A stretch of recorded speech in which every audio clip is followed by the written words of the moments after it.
The Department of Homeland Security wants to cut down on the chances that potential terrorists and illegal immigrants can get their hands on government IDs. Today, Homeland Security Chief Michael Chertoff unveiled plans for new, more secure driver's licenses.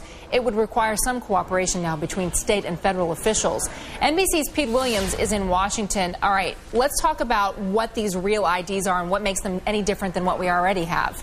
The difference is that there'll be a lot more checking by the state before they hand that driver's license over to you. Right now, you sort of walk in, the state does a minimal amount of checking, but the Department of Homeland Security wants states to make those things much more carefully checked to make sure that you are who you say you are. So when you go in to renew your license, you're going to have to bring proof of who you are, proof of your residency. The state then has to check and make sure that there's nobody else with your name and social security number that has a driver's license someplace else. They're going to take a digital photograph of you. They're going to incorporate technology into the license to make it harder to counterfeit. And Michael Chertoff says there is a good reason for all this extra bother. There are three categories of people who will be very unhappy about secure driver's licenses.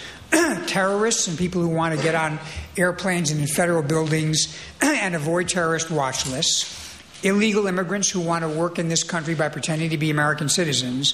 And con men. Now, the states, when this was originally proposed, said this is going to be terribly expensive because they're going to have to, if you walk in with your passport or your birth certificate, they're going to have to verify that that's accurate. It's going to take a while. It's going to do some checking. They have to save images of these documents, for example. And they said it would cost something like $14 to $16 billion. Well, now the department has vastly scaled this back and hoping to get the states more on board with this.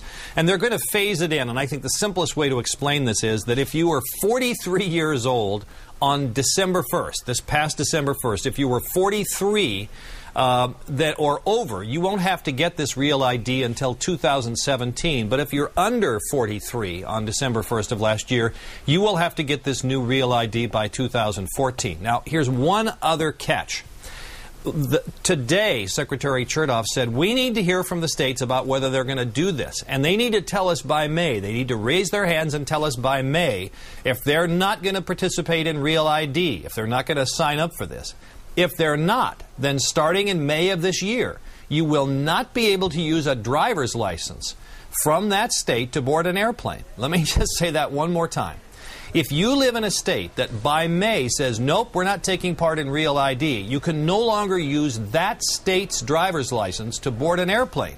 You'll have to use a passport or some other form of federally authorized documentation. So I think the department is hoping that residents of states that have been reluctant to join into Real ID will contact their legislators and say, hey, we want to join this. At least that's the theory. Yeah, but given that 17 states are fighting this Real ID legislation, who knows how all of this might play out and how many times we all might be standing in the DMV line to get our pictures taken again, Pete. Craziness. I guess what the answer of Homeland would be, yes, 17 states have said they didn't like the old idea for Real ID.